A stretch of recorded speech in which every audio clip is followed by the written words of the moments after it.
ارم ضیاء صاحبہ، جیسا کہ وقفے پہ جانے سے قبل بھی میں نے اپنے ناظرین کی خدمت میں عرض کیا کہ ہمیں درجات کی بات کرنی ہے. اب خوف خدا کے درجات اور یہ کہ ان سب سے بہترین درجہ کون سا ہے، ارشاد فرمائیے گا. زینب، سورہ انفال میں اللہ رب العزت ارشاد فرماتے ہیں کہ اگر تم اللہ سے ڈرو گے تو اللہ تم کو امتیاز عطا فرمائے گا. اگر تم اللہ سے ڈرو گے تو اللہ تم تمہیں کو امتیاز عطا فرمائے گا. سبحان اور اللہ، تمہارے گناہ بخش دے گا اور تمہاری مغفرت فرمائے گا. سبحان اللہ. تو یہاں تو اللہ نے بات کر دی ہاں، کہ تم ایک امتیازی حیثیت پہ آ جاؤ گے اگر صحیح، تم اللہ سے ڈرو گے. پھر آگے ایک جگہ ارشاد فرماتے ہیں کہ مومن تو وہی ہے کہ جس کے سامنے اللہ رب العزت کا ذکر ہو ہاں تو وہ اللہ کی عظمت جی، سے خوف زدہ ہو کے گناہوں سے دور ہو جائے. سبحان اللہ. بے شک. تو یہ مومن کی بھی ڈیفینیشن آ گئی.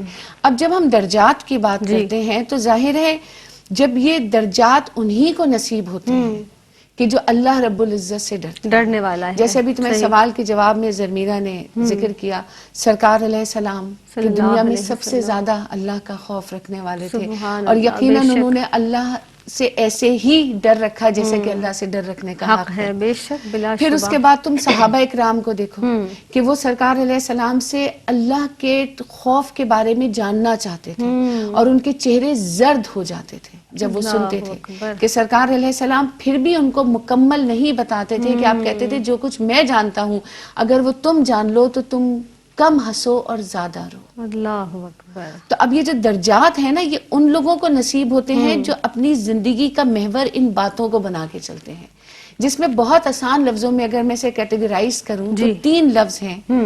ایک ور، تقوی اور صدق. اس میں سمجھو کہ یہ 3 قدم ہیں کہ جو وہ آپ کو درجات کے کیٹیگرائز ہم کر دیتے ہیں. صحیح ہے. کہ وہ چیز ہے جو عربی لغت میں ہے کہ جس میں آپ جو اخلاقی ممنوعات ہیں ان سے پرہیز کریں. اخلاقی ممنوعات سے آپ پرہیز کریں. اس میں شمار بہت سارے لوگوں کا ہو جاتا ہے، ہم جیسے لوگوں کا بھی ہو جاتا ہوگا. یہ بھی ایک درجہ ہے. تو اگر آپ اخلاقی ممنوعات سے بھی پرہیز کرتے ہیں تو آپ خوف الہی کے ایک درجے پہ فائز ہو سکتے ہیں. اگر ہمارے پروگرام میں اتنا ٹائم اور ہم اخلاقی ممنوعات کی طرف جائیں تو ان کی ایک کثیر تعداد ہے کہ جن کو اکثر ہم ممنوعات سمجھتے بھی نہیں ہیں اللہ لیکن وہ ہوتی ہیں. صحیح. اس کے بعد لفظ آتا ہے تقوی. ہاں، اور تقوی تو ہے ہی پرہیزگاروں کی چیز. بے شک. کہ تقوی اپنے آپ کو بچا کے رکھنا، روک کے رکھنا، ڈرنا، اپنے دل کو مارنا، ڈرنا. صحیح. ٹھیک ہے نا. تو ور کے بعد جب انسان تقوی کی منزل پہ آ جاتا ہے تو وہ اور زیادہ اپنے آپ کو دنیا سے بچا کے چلنے لگتا ہے. کہ سرکار علیہ السلام نے فرمایا کہ تم اس طرح سے چلو کہ جیسے تم ایک خاردار گھاٹی سے گزر رہے ہو اور چاروں طرف کانٹے نکلے ہوئے ہیں اور تمہیں اپنا لباس بچا کے چلنا ہے اور محتاط ہو جاتا ہے. تو جو تقوی والا ہے وہ اپنے آپ کو اخلاقی ممنوعات کے بعد جو سمجھو کہ مکروہات بھی ہیں ان سے بھی محفوظ رہنے کی کوشش کرتا ہے. اللہ کہ مجھ سے کوئی مکروہ عمل بھی سرزد نہ ہو جائے. تو ور تو اس میں شامل ہو جاتا ہے، جی، وہ تقوی کے درجے پہ آ جاتا ہے. اور اس کے بعد جو سب سے بڑا درجہ ہے وہ آ جاتا ہے صدق کا، جس کو پا کے انسان صدیق بن جاتا ہے. سبحان اللہ، سبحان اللہ.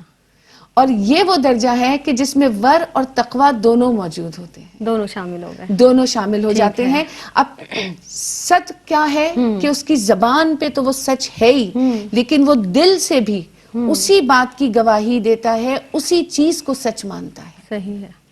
اور جب وہ یہ کام کرتا ہے ہر برائی سے بچتا ہے، ہر اخلاقی جو منادی ہے اس کو پورا کرتا ہے، مکروہات سے بچتا ہے، اس دنیا کو ایک اجنبی جگہ سمجھتا ہے. کہ یہاں میں تم کو حضرت علی کی مثال دینا چاہوں گی کہ حضرت دردہ رضی اللہ تعالیٰ عنہ فرماتے ہیں کہ میرے کانوں میں مولا مشکل کشا کی وہ آواز گونجتی ہے کہ جب رات اپنا پھن پھیلا چکی ہوتی تھی تو علی کہاں ہوتے تھے؟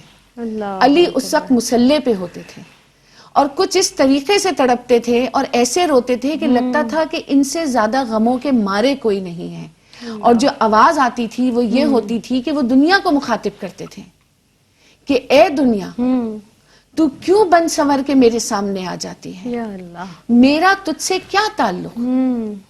میں تجھ کو 3 طلاقیں دے چکا ہوں، تو مجھ پہ اللہ حرام اکبر. ہے، تو تیری عمر ہی کتنی ہے کہ میں تیرے پیچھے اپنی زندگی گزاروں؟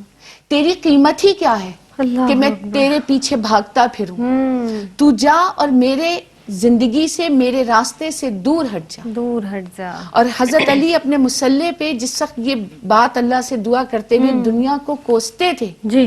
تو تم یہ بتاؤ، یہ وہ لوگ ہوتے ہیں جو صدق کے درجے پہ آتے ہیں، درجے پر فائز ہیں، کہ بے جنہیں شک. دنیا سے کوئی لگاؤ نہیں ہوتا، انہیں پتا ہوتا ہے کہ یہ عارضی ٹھکانہ ہے، یہ جو گھر حسین و جمیل بنا جمیل لیا، ہے. اس میں بھی کتنی سانسیں لکھی ہیں اللہ رب العزت جانتا ہے. صحیح. تو صدق پا کے صدیق بن جاتے ہیں، اور ان کے اندر ور اور تقوی موجود ہوتا ہے، اور یقیناً وہ لوگ ہو جاتے ہیں جن کے لیے اللہ کہتا ہے کہ اگر تم اللہ سے ڈرو گے تو اللہ تم کو امتیاز عطا فرمائے گا. سبحان اللہ. اور یہ امتیاز سبحان اللہ. وہی ہے سبحان جو اللہ. یہاں آ کر اس جگہ پہ ملتا ہے. بہت ہی پیارے انداز سے اور اتنی سادگی کے ساتھ، یعنی بہت ہمارے سننے والے، ہمارے دیکھنے والے جو ناظرین ہیں، اتنی سادگی کے ساتھ آپ نے سادہ الفاظ کے ساتھ یہ تمام چیزیں سمجھائی ہیں کہ بہت اچھے سے سمجھ میں آ گئی. ماشاءاللہ. خوش رہیے، آباد رہیے.